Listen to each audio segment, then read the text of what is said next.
you've been fighting for people to get fair wages and for folks to not be hungry, as we are heading into a weird space where unemployment is going to be up and on the 31st. There's food lines that are oh, ridiculous, and then Congress is not giving people checks Yep. in this new stimulus package.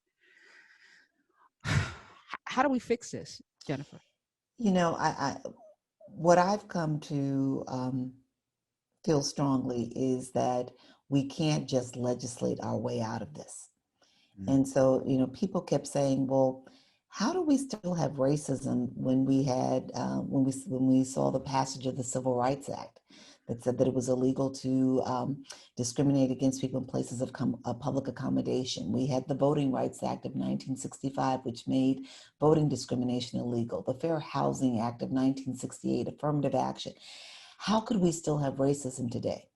And what I say to them is that we still have racism today because legislation does not necessarily change minds, values, and beliefs. It dictates what you must do behaviorally, or face action, criminal action, civil action by the law. But it doesn't necessarily change how you think about people. So we try to legislate our way through racism. We didn't really try to deal with the underlying beliefs, values, the value systems that have been put in place to make people act with a racist mindset, or for those who don't believe they act with a racist mindset, to not necessarily embrace what it means to be anti-racist. And so until we do that, until we have these fierce conversations and really talk about how racism continues despite all of this legislation and how it will continue even with the legislation, we can get the George Floyd Bill Act passed. We can, get at the federal level the banning of chokeholds, greater transparency when it comes to, infractions by police officers around the country, be they state or federal or local.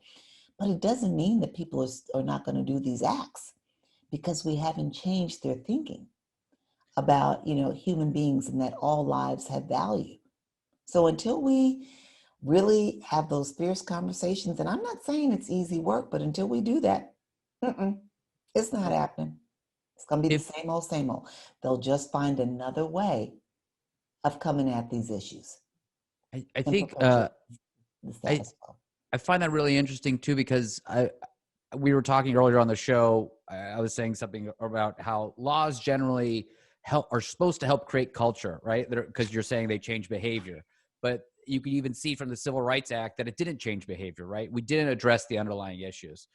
But if not legislation, what is the catalyst? What is the kind of tip of the spear that is going to try to get people to have those conversations?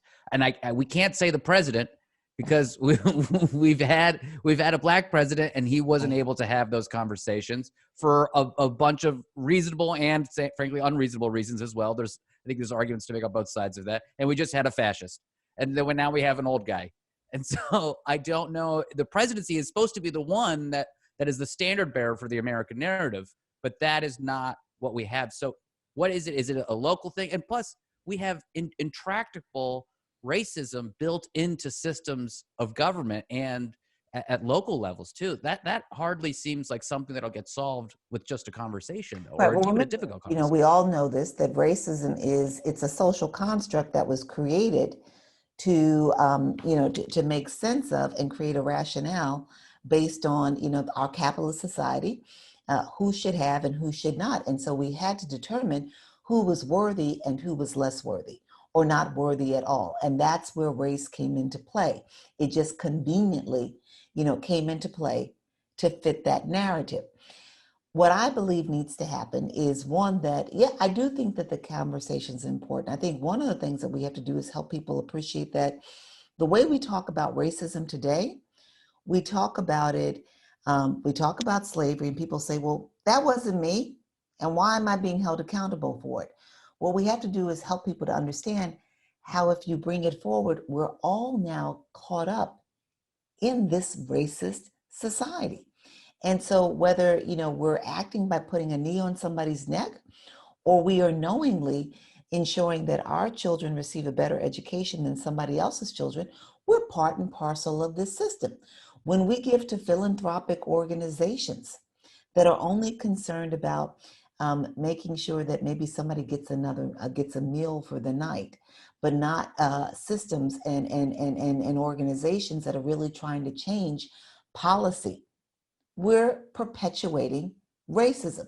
So what the work that we need to do is to help people understand you're part of this, even if you don't show up every day saying, hey, I'm going to be a racist. I think the other thing that we need to do is help people understand. I've been doing a lot of work with the NYPD right now, centering on policing reform in New York City. And one of the things that I'm beginning to appreciate, and I'm not standing up for the police when I say this, so don't hear me that I'm like, oh, I've gone like native with the police and I'm locked in with them. But one of the things that I'm beginning to understand and appreciate is that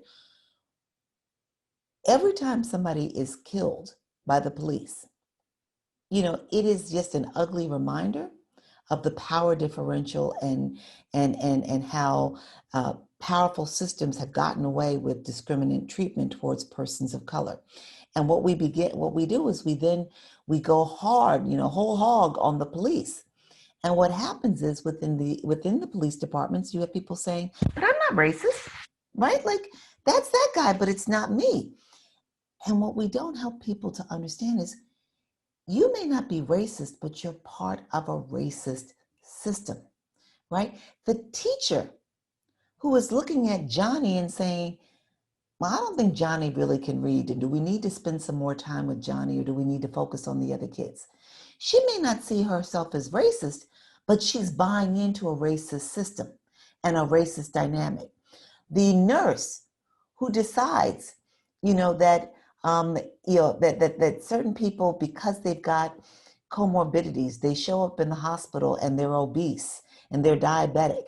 And they've got COVID. And you know what? Do we really need to spend some time with this person because they're likely to die because of these other comorbidities? She's part of a racist society that has determined who is worth saving and who is not. Helping all of us to see how we're part of this and we're trapped in it would be a good first step. Because right now, everybody's like, why are you saying I'm racist? I'm not racist. I care about everybody. And we're not helping people to understand how we're all caught up in it. This week, Barack Obama, who was on Joe Madison this morning, 7 a.m., he's been talking about language around defunding police.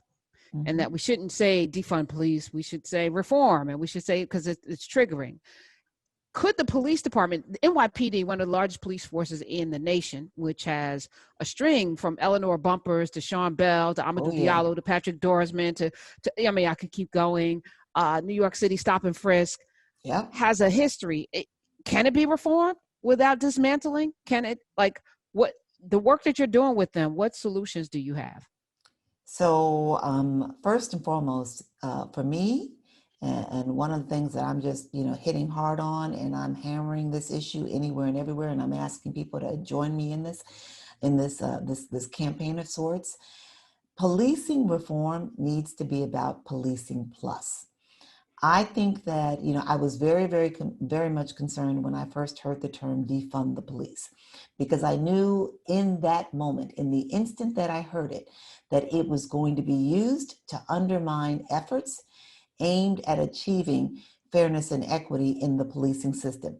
That, conservatives would say, oh, now they're trying to get rid of the police. I would have preferred a term that I've heard more and more in recent days: budget justice.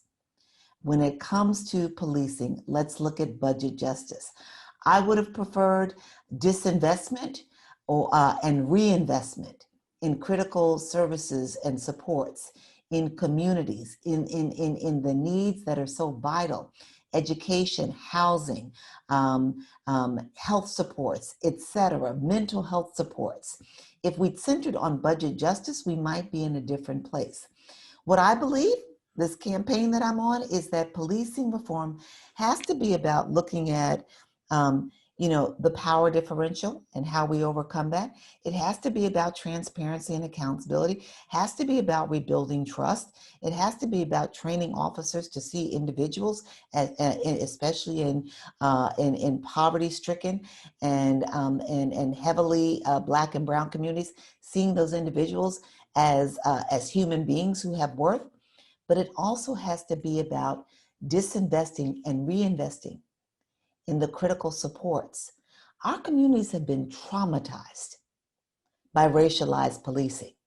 We need support for dealing with that trauma.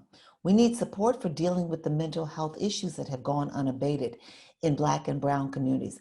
A lot of them are tied to poverty and racism.